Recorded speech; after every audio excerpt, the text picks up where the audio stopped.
তোমাদের মধ্যে থেকে যখন কোন ব্যক্তিরা অন্যায় করে সেই অন্যায় হতে তোমরা দেখো, তখন তোমরা সেটাকে হাত দ্বারা বাধা প্রদান করো।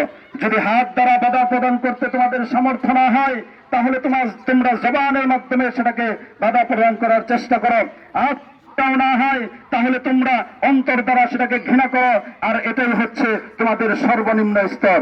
মুহতারাম হাজিরিন, প্রিয় দিনী ভাইয়েরা, আজকে আমাদের হাত দ্বারা ফিলিস্তিনের পক্ষে এবং ইসরায়েল সন্ত্রাসীদের বিরুদ্ধে যুদ্ধ করার ক্ষমতা না থাকলেও জবানের মাধ্যমে বিশ্বকে দেখিয়ে দেওয়া আমরা ফিলিস্তিনের পক্ষে রয়েছি।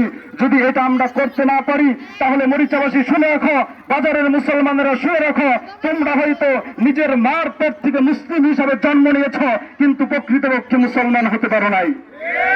আফসোস এবং পরিতাপের সাথে বলতে হয়, আফসোস এবং পরিতাপের সাথে বলতে হয়, এটা শুধু টুপিওয়ালা আর মোল্লাদের কাজ নয়।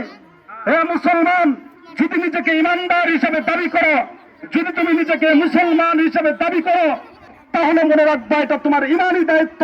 ওয়াল্লাহি ওয়াল্লাহি বিল্লাহি তাল্লাহি, আল্লাহকে সাক্ষী রেখে বলছি, যদি তোমার অন্তর ফিলিস্তিনের মুসলমানের রক্তরঞ্জিত দেহ দেখে তোমার অন্তর যদি না কাঁদে, সেই ভারতের মুসলমানের রক্তরঞ্জিত ক্ষত বিক্ষত চেহারা দেখে দেহ দেখে যদি তোমার অন্তর না কাঁপে, আল্লাহকে সাক্ষী রেখে বলছি, তুমি কখনোই ইমানদার হতে পারো না, তুমি কখনোই মুসলমান হতে পারো না।